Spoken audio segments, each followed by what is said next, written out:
ആരോഗ്യവകുപ്പിന്റെ അനാസ്ഥയെ തുടർന്ന് കൈ മുറിച്ചുമാറ്റേണ്ടി വന്ന വിദ്യാർത്ഥിനി വിനോദിനിക്കായി സർക്കാർ പ്രഖ്യാപിച്ച പ്രതിമാസ ധനസഹായം മുടങ്ങിയതായി കുടുംബം. 4 മാസമായി പഠനച്ചെലവിന്റെ സഹായം ലഭിച്ചില്ല എന്നാണ് പരാതി.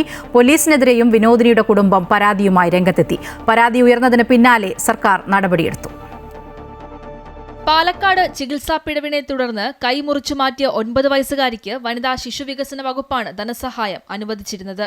ആദ്യ 2 മാസങ്ങളിലെ തുക മാത്രമാണ് അക്കൗണ്ടിലെത്തിയത് എന്നും 4 മാസമായി പഠനച്ചെലവിന്റെ സഹായം ലഭിച്ചില്ല എന്ന പരാതിയാണ് കുടുംബം ഉയർത്തിയത്. മാർച്ച് മുതൽ ധനസഹായം മുടങ്ങിയതോടെ കുട്ടിയുടെ പഠനച്ചെലവുകൾ അടക്കം ബുദ്ധിമുട്ടിലായി എന്ന് കുടുംബം പറഞ്ഞിരുന്നു. കുട്ടിയുടെ വിദ്യാഭ്യാസത്തിനായി പ്രതിമാസം 4000 രൂപയാണ് പ്രഖ്യാപിച്ചിരുന്നത്.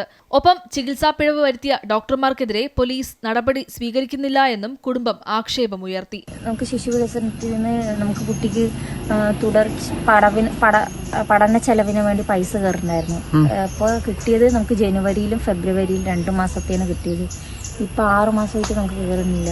കേസ് എടുത്തിട്ടുണ്ട് കുട്ടിന്റെ കാര്യത്തിൽ. പക്ഷെ അതിലൊരു നടപടി ഉണ്ടായിരുന്നിട്ടില്ല. പോലീസുകാർ നമ്മളൊന്ന് ചോദിക്കുമ്പോൾ നമ്മളോടൊന്നും പറയുന്നില്ല. കേസ് കൊടുത്തിട്ട് തന്നെ ഒരു 7 മാസമായി.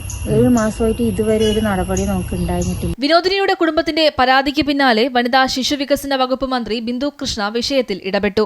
മുടക്കം വന്ന സഹായത്തുക തിങ്കളാഴ്ച തന്നെ നൽകാൻ വനിതാ ശിശുവികസന വകുപ്പ് ഡയറക്ടർക്ക് മന്ത്രി നിർദ്ദേശം നൽകി. പഠനച്ചെലവിന്റെ ധനസഹായം 4 മാസം മുടങ്ങാനുണ്ടായ കാരണം പരിശോധിക്കാനും മന്ത്രി നിർദ്ദേശം നൽകി. ധനസഹായം തുടർന്നുള്ള മാസങ്ങളിൽ കൃത്യമായി വിനോദിനിക്ക് ലഭിക്കുന്നുണ്ടെന്ന് ഉറപ്പാക്കുമെന്നും മന്ത്രി ബിന്ദു കൃഷ്ണ അറിയിച്ചു. കഴിഞ്ഞ വർഷം സെപ്റ്റംബറിൽ വിനോദിനിയുടെ കൈക്ക് പൊട്ടലേറ്റതിനെ തുടർന്ന് ചികിത്സ തേടിയെങ്കിലും ആരോഗ്യവകുപ്പിന്റെ ഗുരുതര വീഴ്ചകളെ തുടർന്ന് സെപ്റ്റംബർ 30-ന് കൈ മുറിച്ചു മാറ്റേണ്ടി വന്നിരുന്നു. അമൃത ന്യൂസ്, പാലക്കാട്.